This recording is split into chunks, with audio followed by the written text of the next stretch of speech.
दक्षिणी पूर्वी दिल्ली के तैमूर नगर स्थित नाले के पास सोमवार को अतिक्रमण हटाया गया।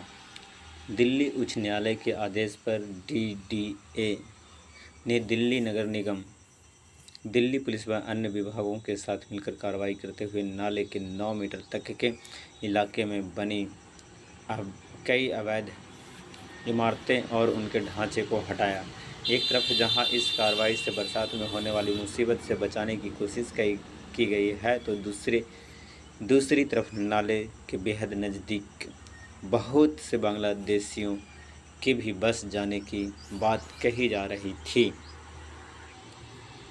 दिल्ली उच्च न्यायालय ने 28 अप्रैल को डीडीए को तैमूर नगर नाले के आसपास 5 मई को अतिक्रमण हटाने के निर्देश दिए थे। सुबह 7 बजे से ही Delhi police rapid action force के सिपाही और अधिकारी तैमूर नगर गांव के पास मौजूद नाले के पास पहुंच गए थे।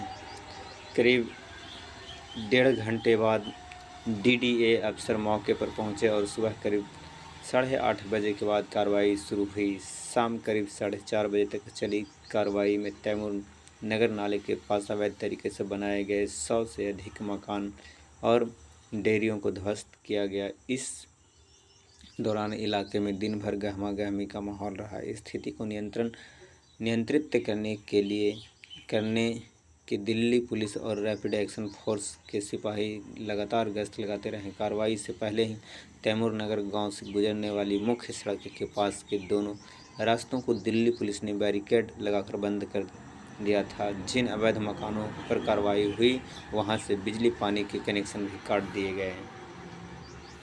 स्थानीय निवासी सुरेंद्र सिंह ने कहा कि हम लोग इस कार्रवाई के खिलाफ दिल्ली उच्च न्यायालय जाएंगे। उन्होंने दावा किया कि यह जमीन किसानों की है। हमारे दादा परदादा समेत पुरानी पीढ़ी करीब 200 वर्षों से यहाँ रहती आई है।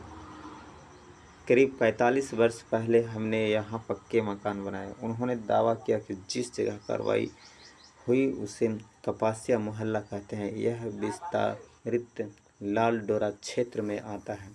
वर्ष 2007 में राज्य सरकार ने इस स्थान को अधिकृत किया था। उन्होंने कहा कि महारानी बाग में इस नाले की चौड़ाई 9 मीटर है, जबकि तैमूर नगर गांव के पास मौजूद नाले पर 27 मीटर तक चौड़ाई की जा रही है। यह पक्षपातपूर्ण और गलत है।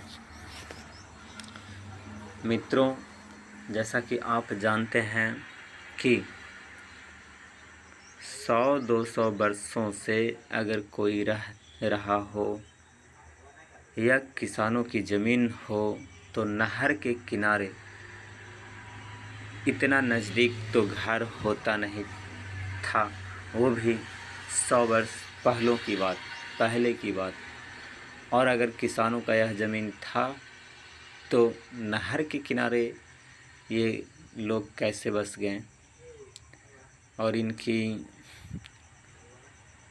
क्राइटेरिया क्या थी, आप अवश्य समझ सकते हैं कि जो 200 वर्षों से रह रहे होंगे वे लोग झुग्गी झोपड़ियों और इस तरह के अवैध रूप से घर मकान में क्यों रहेंगे।